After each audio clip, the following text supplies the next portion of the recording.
मैं आपसे एक निवेदन करने आया हूं कि इस देश को बचाना है तो सबसे पहला काम अपने अपने घर से विदेशी कंपनियों का बहिष्कार कीजिए, इनका माल खरीदना बंद कीजिए।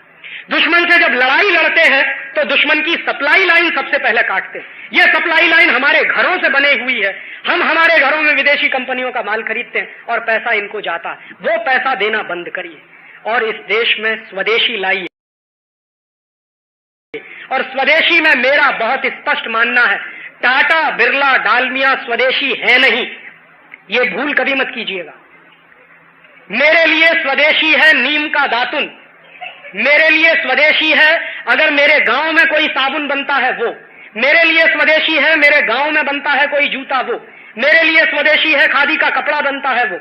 मेरे लिए स्वदेशी की परिभाषा बहुत स्पष्ट है कि जो मेरे सबसे नजदीक बनता है और मेरे भाई को रोजगार देता है वो स्वदेशी है। वो परिभाषा आप तय करिए। तो अपने गांव में जो बनता है, मेरे शहर में जो बनता है वो मैं खरीदूंगा। ये बड़े टाटा, बिरला, डालमिया भी स्वदेशी नहीं है, क्योंकि ये रोज विदेशी कंपनियों के सामने सरेंडर कर रहे हैं, रोज कोलैबोरेशन कर रहे हैं। टाटा ने अपने आप को बेच दिया हिंदुस्तान लीवर को, पार्ले ने अपने आप को बेच दिया कोका कोला को, जिलेट को बेच दिया ये आपके भारत मल्होत्रा प्रोडक्ट्स वालों ने अपने आप को। 30 बड़े घराने मल्टीनेशनल के सामने सरेंडर कर चुके। तो वो कब विदेशी हो जाएंगे कुछ नहीं कहा जा सकता, और विदेशी कंपनियों के साथ लूटने में उनको भी कुछ हिस्सा मिले, यही उनकी कोशिश चल रही है। तो ये स्वदेशी कभी हो नहीं सकते। स्वदेशी माने सादगी, स्वदेशी माने जो मेरे गांव के नजदीक बनता है, मेरे आदमी को रोजगार देता है। स्वदेशी माने जिसका पैसा देश के बाहर नहीं जाता।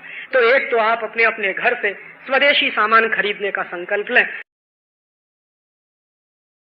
निवेदन करने आया हूं, एक तो ये कि इस देश को जो लूट रहे हैं इससे इस देश को बचाइए, और इस देश की लूट से इस देश को बचाने का काम आप ही करोगे, राजनीतिक पार्टियां नहीं करने वाली हैं, क्योंकि राजनीतिक पार्टियां तो देश बेचने में लगे। देश बचेगा कैसे? मैं आपसे छोटे छोटे कुछ निवेदन करने आया हूं कि आज के बाद आप यहां से फैसला करके जाइए कि मेरे घर में पेप्सी या कोका कोला आएगा नहीं। इस देश के लाखों लोगों को पीने के लिए पानी नहीं मिलता और मेरे घर में मेरे बच्चे पेप्सी और कोका पिएंगे, इससे बड़ा नेशनल क्राइम कोई दूसरा हो नहीं सकता। आप फैसला करिए, आपके घर में कॉलगेट, क्लोजअप, सिबाका, फॉरहंस आएगा नहीं। हमारे देश में जो स्वदेशी नीम का दातुन है, बबूल का दातुन है, वो हम खरीदेंगे, वो करेंगे। देश का पैसा देश के बाहर नहीं जाने देंगे। हमारे घर में lux, Liril, life boy, Rexona आएगा नहीं, क्योंकि ये विदेशी कंपनियों के साबुन है। हमारे बच्चे बाटा और एडिडास का जूता पहनेंगे नहीं, गांव का मोची जो जूता बनाता है वही हम पहनेंगे। और मैं आपसे यही विनम्र निवेदन करने आया हूं, वोट मांगने आया नहीं, कभी आऊंगा नहीं। तो 2-3 बातें मैंने कही हैं, फिर मैं रिपीट कर रहा हूं। घर घर में स्वदेशी, अपने अपने बच्चों को मातृभाषा के स्कूल में भेजिए, अंग्रेजी के चक्कर से बाहर निकालिए। आपका बच्चा ज्यादा बुद्धिमान बनेगा, ज्यादा तर्कशाली बनेगा, ज्यादा विवेकशील बनेगा अगर मातृभाषा। और अपने अपने घर से टेलीविजन की ये जो दुष्चक्र है उसमें से आप बाहर निकलिए, बच्चों को बाहर निकालिए। इस देश का बहुत बड़ा कल्याण हो जाएगा।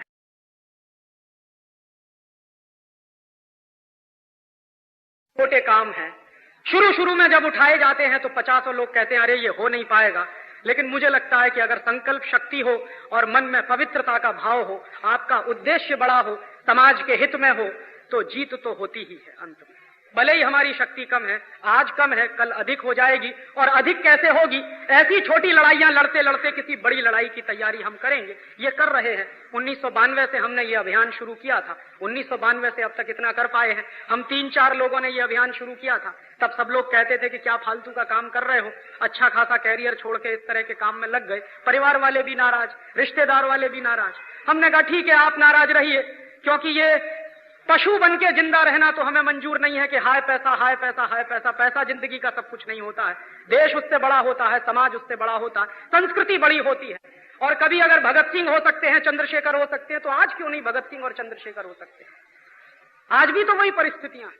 तो कुछ लोगों को तो ये करना ही पड़ेगा, और निकल पड़े हम लोग पागलों की तरह से। और आज होते होते कुछ हजार की संख्या हमारे पास है, और 3-4 साल चलेंगे तो शायद कुछ लाख की संख्या हो जाएगी। और जिस दिन वो हो जाएगी उस दिन उनको आमने सामने से टक्कर देके युद्ध की आखिरी लड़ाई लड़ेंगे। वो आशीर्वाद आपका चाहिए, आपकी दुआएं हमको चाहिए, आपका सहयोग हमको चाहिए, आपका समर्थन हमको चाहिए। बड़ी लड़ाई में जितना आपसे बन पड़े हम लोगों की मदद, हम लोगों का सहयोग